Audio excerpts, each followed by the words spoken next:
Good morning. And welcome to Mount Vernon Unitarian Church. I'm Becky Brandt, a member of this congregation. Whether this is your first time with us or you've been here many, many times, know that you are welcome here, and we're so glad to have you. Our church is offering Sunday services both in person and virtually, and whether you're here in the chapel or joining us from home, we're glad you're here.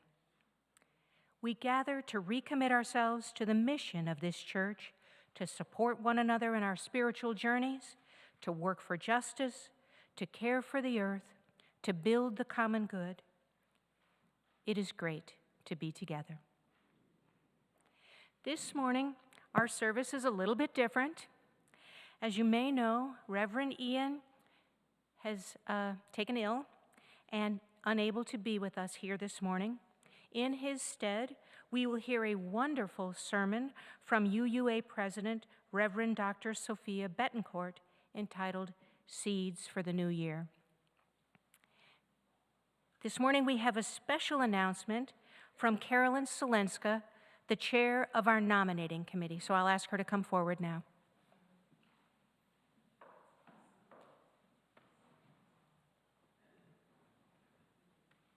Thank you.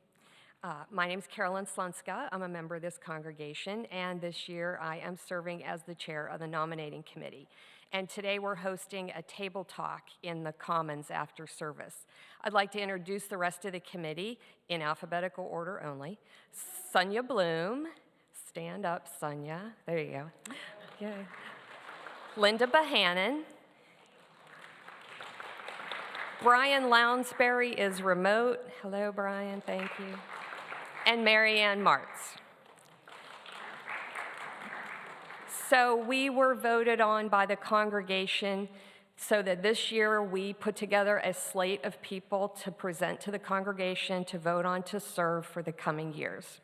This coming year we have 3 Board of Trustees chairs positions available, and when you agree to serve on the board, you agree to a 3-year term. We have 3 positions on the nominating committee. You agree to serve a 2-year term. And we have several positions within the program council. And all the committees and all the groups that help do the work of the church need people. You don't have to wait until a certain time of year to be on a committee. This church asks for your time, your treasure, and your talent, and we've been asking people to consider taking your time and serving the church. We have a little bit of an informal motto this year. End services, it's prayer. When we say our covenant, we covenant to take our ideas, our social justice, and serve. But we don't just mean serve the community. We mean serve the greater good of this church community. Now's your chance to be part of the positive changes that are going to strengthen our church and help serve each other. So we hope you'll consider service. Please stop by. We and the board are going to have a table in the Commons. Stop by, ask questions, tell us of your interest, recommend other people, have a Hershey kiss, but take the time to think about it and really think about how you can serve. Everybody has a way that they can help. So please stop by. Thank you.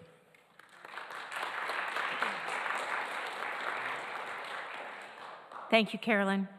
We also have a wonderful words this morning from our champion of the coffee hour, Michelle Quigley.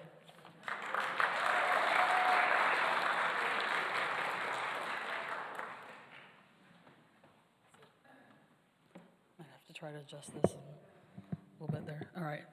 My name is Michelle Quigley, and I'm a member of this congregation. I've been coming here for a year now, this month, and I remember the first time that I came here a year ago, I was a little bit nervous, I'm not gonna lie. I live in Southern Maryland. It's kind of a drive to come over here, getting up early on a Sunday morning to drive 45 minutes to come to a place that I don't know anyone. It was a little intimidating, but from the very beginning, I felt right at home here. Like I felt like as soon as I came through those doors, everyone was so welcoming, so inclusive, came up to me, asked me questions, and I remember especially drinking coffee after the service and just people coming up telling me all the things that I could do here and whatnot. I got very excited about it. And I've been coming back ever since. So much for sleeping in on Sundays. But when I did start looking at things I could do to get more involved, coffee hour came up. And I thought, well, I can make coffee, and everyone needs caffeine. So I got really involved with that, and then when they needed a point person, I kind of stepped up to do that. We do have a group of regulars that helps out a lot. If you would like to also help and volunteer your time, we need help with setup, but especially cleanup, because we try to be as zero waste as possible, which means a lot of dishes. So definitely there's a sign up next to the kitchen that you can sign up there. We also take food donations. Shout out to Heather and James, our amazing bakers that we keep testing out their recipes. But if you would like to test out, we will gladly be your guinea pigs. Bring it on in.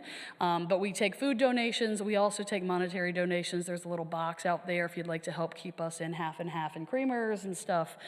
Definitely always appreciated. So. Thank you.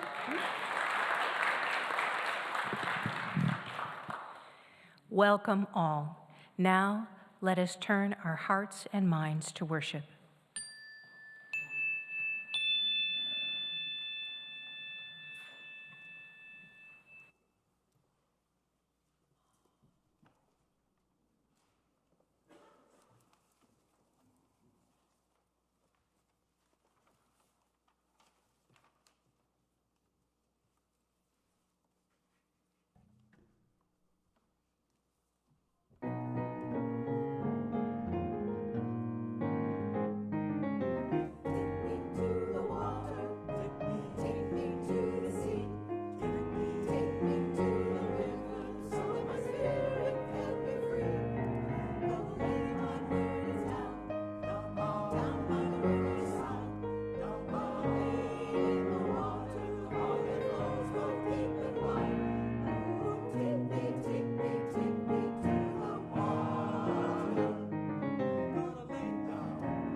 Our chalice lighting this morning is entitled Beacon of Freedom. We kindle our chalice flame this morning, awakening the fire of our ancestors in our hearts, beacon of freedom held out to light the way, light of reason illuminating the path, spark of courage igniting our spirits, aglow with hope for all we endeavor to do together. Holy flame of times past, brighten this present moment, that we may be the love that is our center and our foundation both. Blessed be. Please rise as you are able in body or spirit, and join us in singing hymn number 323, Break Not the Circle.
Please remain standing and join in reciting our covenant.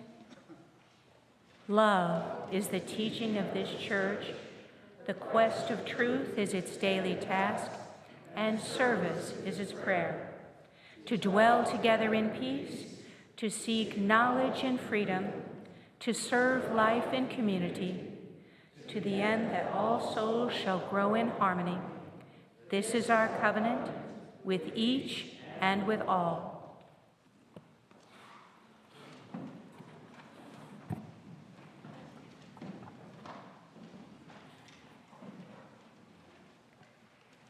Our reading this morning is entitled A Winter Blessing. In the shadowed quiet of winter's light, earth speaks softly of her longing, because the wild places are in tears. Come, she cries to us, kneel down here on the frosty grass and feel the prayer buried in the ground. Bend your ear to my heart and listen hard. Love this world, she whispers. Distill peace from the snow and water the cities with mercy. Weave wonder from the forest and clothe grief with beauty. Rest in the rhythm of the turning year. Trace the bending arc rounding the curve toward justice, and vow anew to do no harm. The winter trees stand watch, haloed in the last gleams of the slanting sun. Glory sings here, heaven echoes the call. Repeat the sounding joy. Make your life an answer. Bow, praise, rise.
We come now to the morning offering.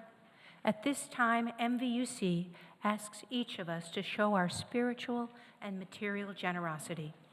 Each week, we share the plate with a charitable organization that you, our members, have chosen. This week's offering is shared with Rising Hope. Rising Hope is more than a hypothermia shelter on winter nights, more than just a church on Sundays.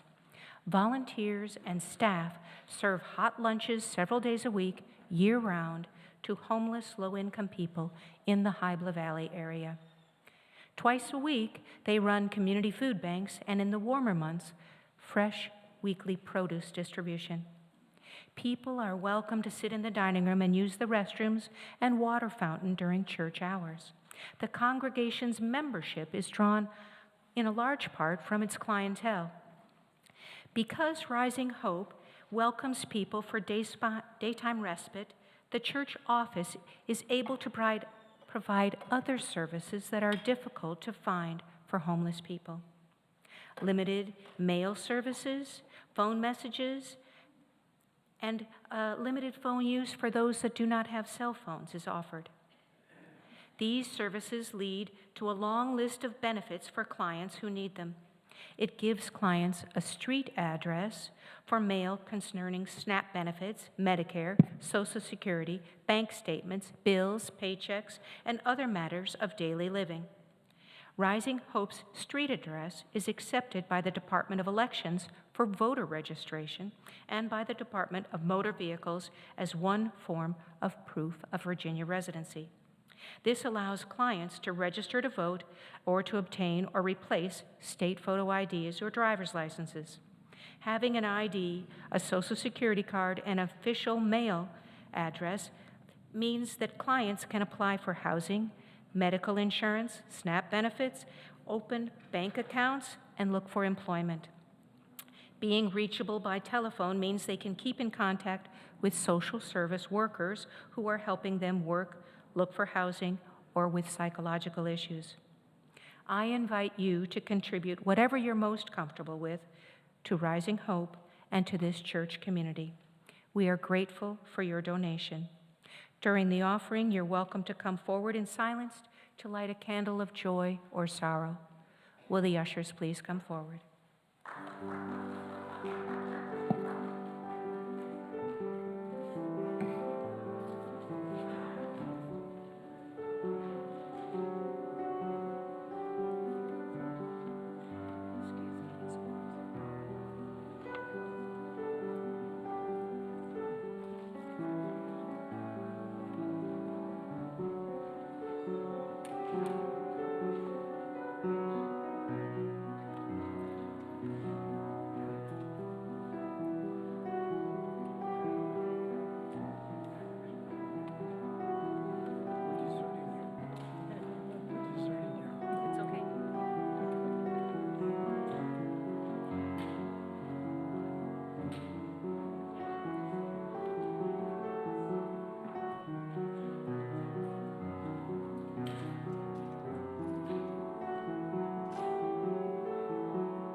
My mom,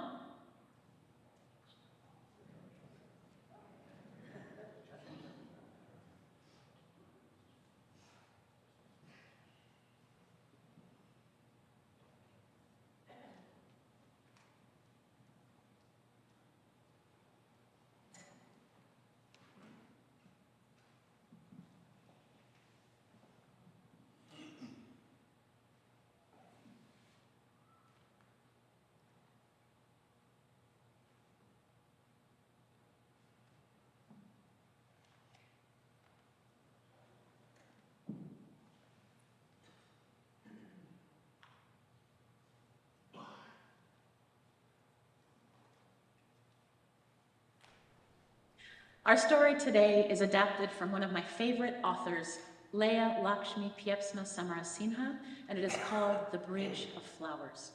Now I need you to know that this story is told in the voice of a young girl who loves her family very much. Here we go. I am quiet and I listen a lot, and that's why I get to tell this story. So here's what happened. My mom, Soraya, is a witch. And that means that she listens to people talk and she makes potions for them out of flowers and dirt and rocks and sometimes even spit to help them with their problems. My Bapa, Kamau, is a scientist, and they spend a lot of their time looking at tiny pieces of moss under lots of different microscopes. When Mom and Bapa fell in love, they planted 2 trees, close enough together that they could be near each other, but far enough apart to have room to grow. So Mom cast a spell, and Bapa settled down lots of fertilizer, and the 2 trees grew quickly and really, really tall. Now, Mom and Bapa really love each other.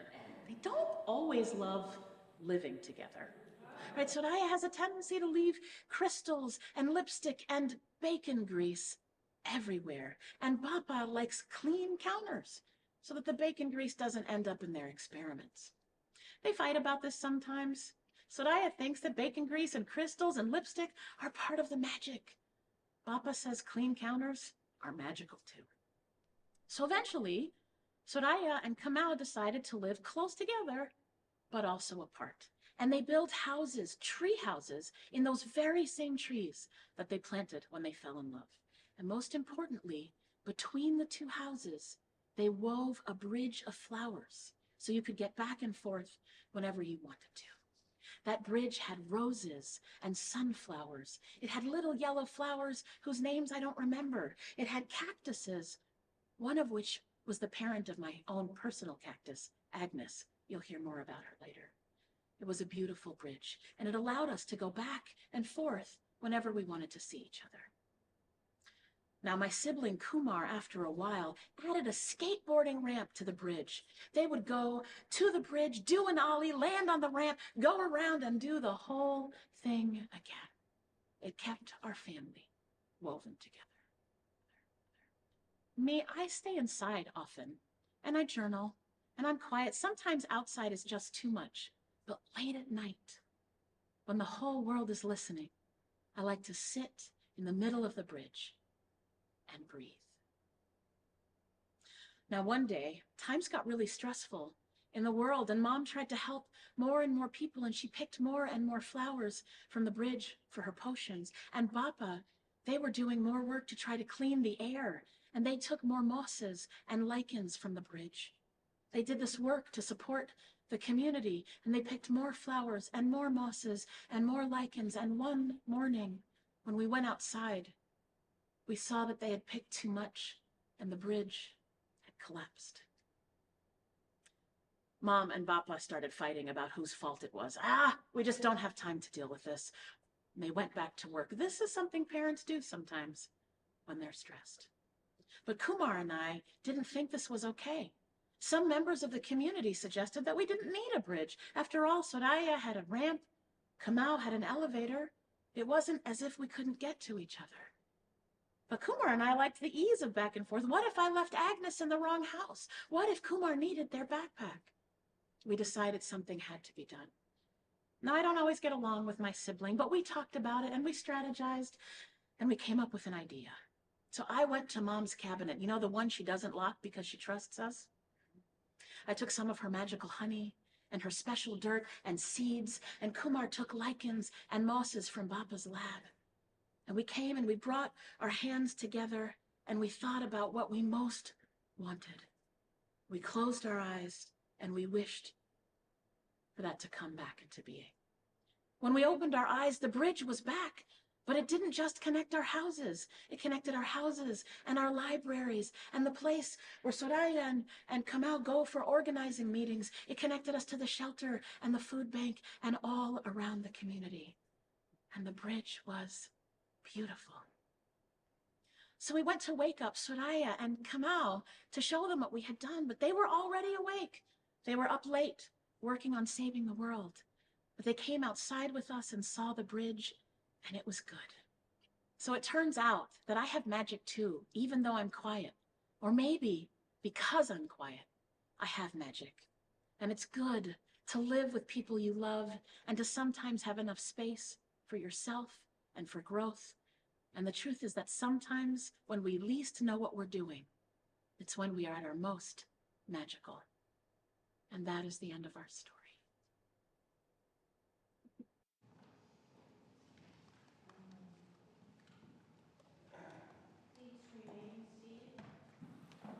Please remain seated and join in the singing of our meditative hymn, 1008 in the Teal hymnal, When Our Heart is in a Holy Place.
My beloved housemate and chosen family, the Reverend Dr. Devorah Greenstein, has been excited about winter sowing lately.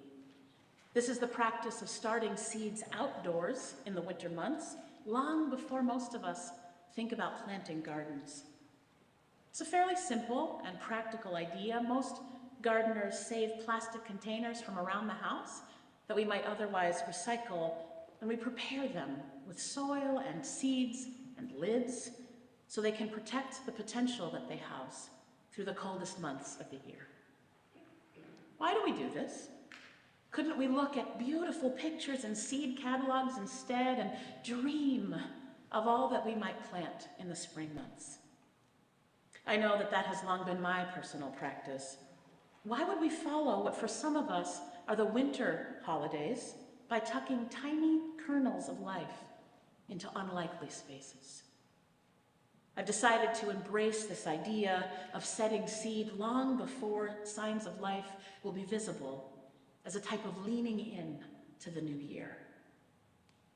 How many of us, like me, have gotten into a habit of disparagement at the year's turning? I remember holiday ornaments in 2020 that had language I probably shouldn't repeat in the pulpit without good cause, woven into these beautiful snowflakes. I think we still have a small plastic dumpster with flames coming out of the top as a representation of our disparagement and dismay with the year prior. I can't remember if it was 21 or 22. Politics, pandemics, and ideologies have turned what I used to associate with fireworks and other festive celebrations into a kind of creative dismissal of all that has come to pass in the prior 12 months. Don't misunderstand me. I fully embrace the power of humor that allows us to laugh our way closer to hopefulness and possibility. We need more of that. And I'm not here to censor how we keep ourselves going in difficult times. But as often happens in my life, I can hear the echoes of my grandmother's teachings when I get a little too comfortable in how I process all the things. She used to teach me about the magic at the turning of the year, and she encouraged me to do whatever thing I most want to spend my time on or have shaped the year to come, just as the clock strikes midnight on December 31st. I think this is related to that tradition of kissing a loved one right at the end of the countdown.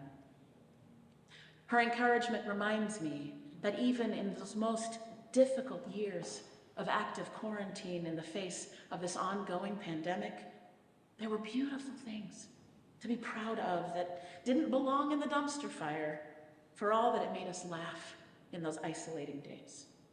A lot of that pride for me was grounded in the ways that our congregations and communities showed up for one another, showed up for the work of justice.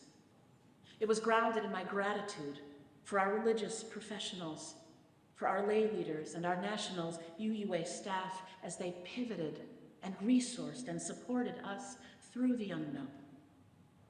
Most are still recovering from that nonstop labor.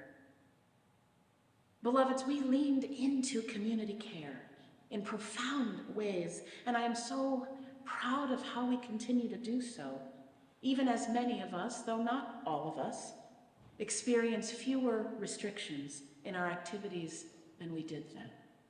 We built magical bridges, the very kinds of connections and interdependence that we continue to live into together in new ways. Those bridges between and among us require tending, as does the religious witness that we hold together in the world in common cause. In the story that I shared for today's service, we learn about a family negotiating their relationships to one another in their day-to-day living. In The Bridge of Flowers by Leah Lakshmi Piepsna Samarasinha, she invites us to consider the beauty in how we intentionally maintain our connections to each other and invest in bringing our values to bear in the world. This unique bridge connecting people across love, across differences in how they approach everyday life, their belief systems, and community engagement still allows for the creation of beauty and magic, as beauty and science and magic weave together a path that can be navigated by everyone.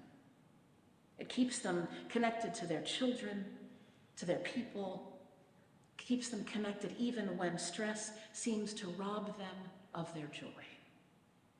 I probably don't need to remind you that when times were difficult and two people who loved one another profoundly gave more than they could sustainably give to maintain and support their surrounding communities, the bridge of flowers collapsed.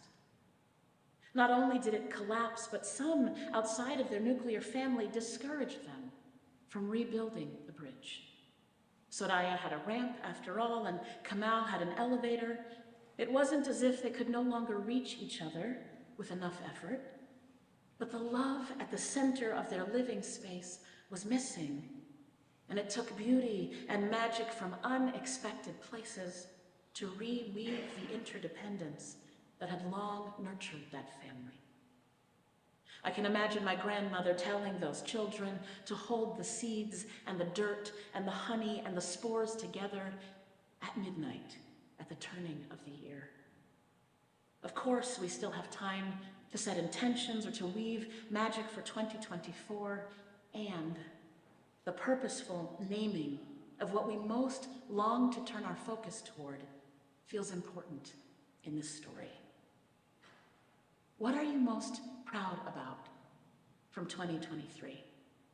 In what ways did your congregation or community encourage you to live more fully into all that you hold most precious in this past year? How did they surprise you? How did you surprise yourself? Imagine that the great potential of our liberal and liberating tradition could be nurtured through the coming months in something as simple as a reused gallon jug.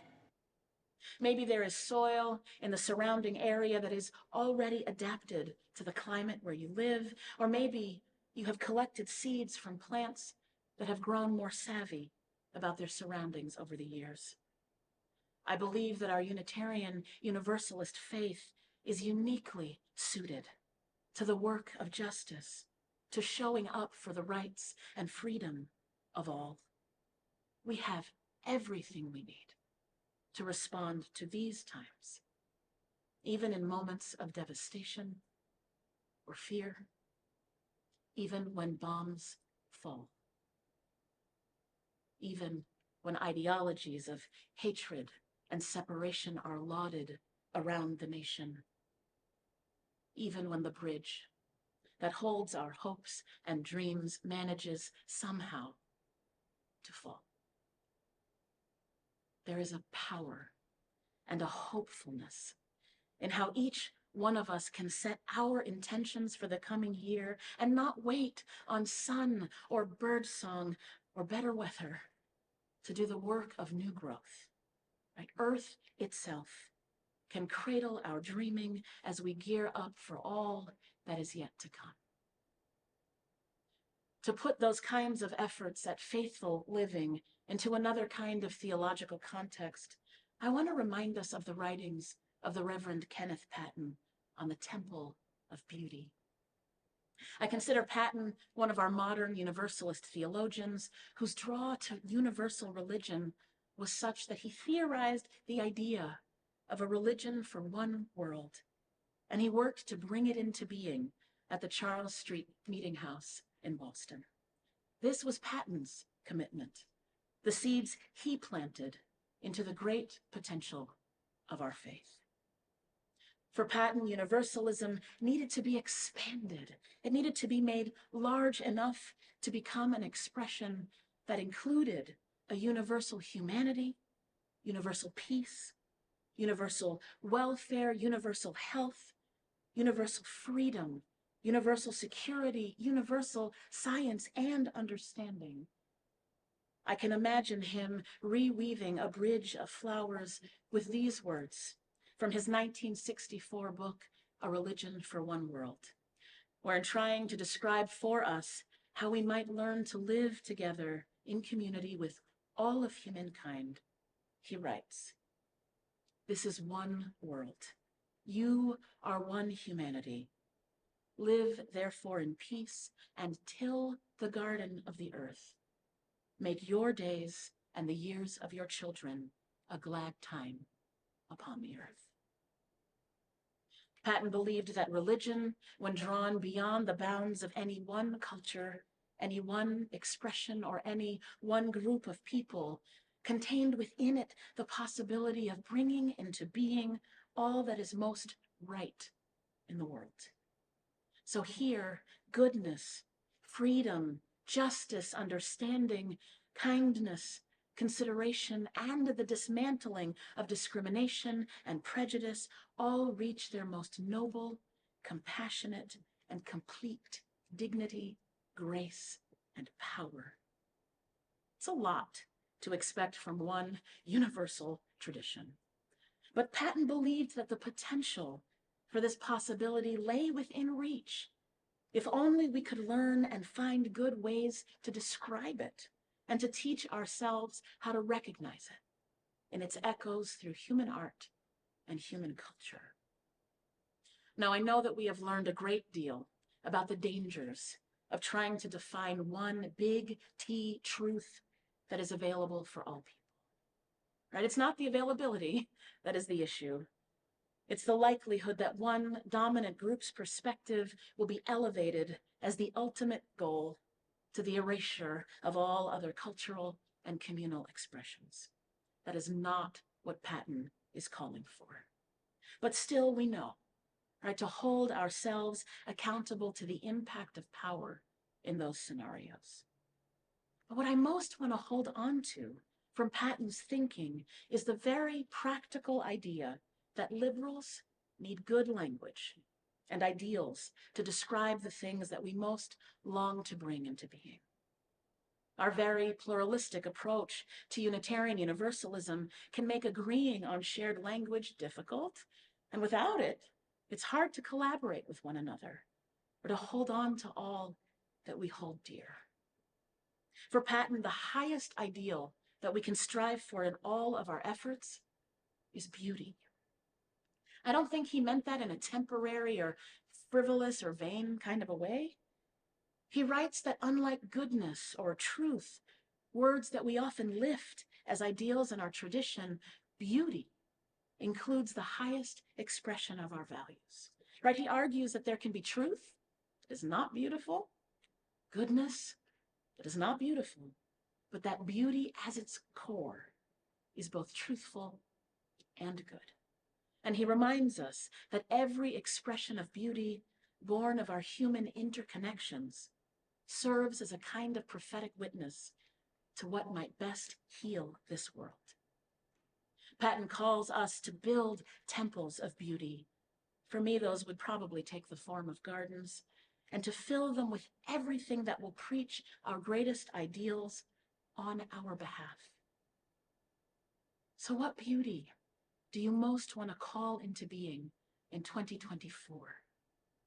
How are your congregations and your communities leaning into all that is most needed in this coming year? How are you helping to keep those bridges well tended? From the perspective that I am privileged to hold as the president of your Unitarian Universalist Association, I can tell you that there is already a lot to be proud of in our efforts in community. I hear from our field staff that care for each other far beyond the bounds and the limits of Unitarian Universalism remains the bedrock of this faith. I hear from our organizing strategy team again and again as they work with partner organizations around the country that they are thanked for the ways that you serve as the dependable core of volunteer efforts for justice in their communities. I get to witness the ways in which our national level volunteers all across our tradition give their very best to keeping the values and the ideals of Unitarian Universalism alive in the world.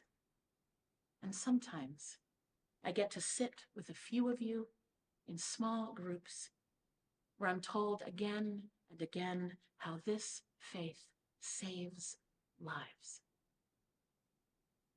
Beloveds, I'm not here to tell you what seeds to plant in the coming year. I can tell you some of mine. In this shared ministry and with the wisdom of so many others by my side, I am tucking the seeds of climate justice into my winter sowing this year. Alongside it go the seeds of democratic strategy, bodily autonomy, and decriminalization. With your dedicated national staff, I get to plant seeds of accountability in ministry and congregational life, seeds of leadership development, resource production, ministry with youth and families, and greater equity among our religious professionals writ large. Together, we will continue to sow seeds that protect the most vulnerable among us, and together we will you the vote again in this coming year. The garden of my dreams is born of the great potential that I know lives at the heart of this faith, and the love that we call into being at the center of it all is more than enough to help our dreaming bear fruit. Loves, these have been challenging times, and the beauty that we bring into being together will be enough. May 2024 shower you in blessings, and may you in turn take those blessings and share them in the world. Thank you for all that you are and for all that you will yet do. May it be so. Amen. Ashe, and blessed be.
Rise in body or spirit and join in the singing of our final hymn, number 124, Be That Guide.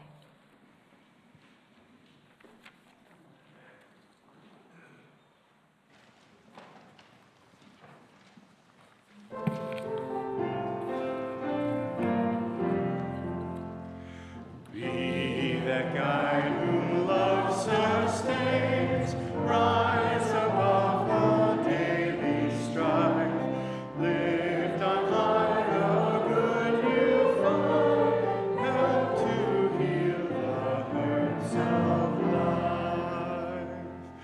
Be that helper nothing daunts, not a friend or taunt a foe, ever strive for liberty, show a path that life should go. Be that builder trusting good, bitter though the test may be. All ages they are right, through they build in agony. Be that teacher faith directs, move beyond the old frontier, through the frightened fear that faith be tomorrow's pioneer.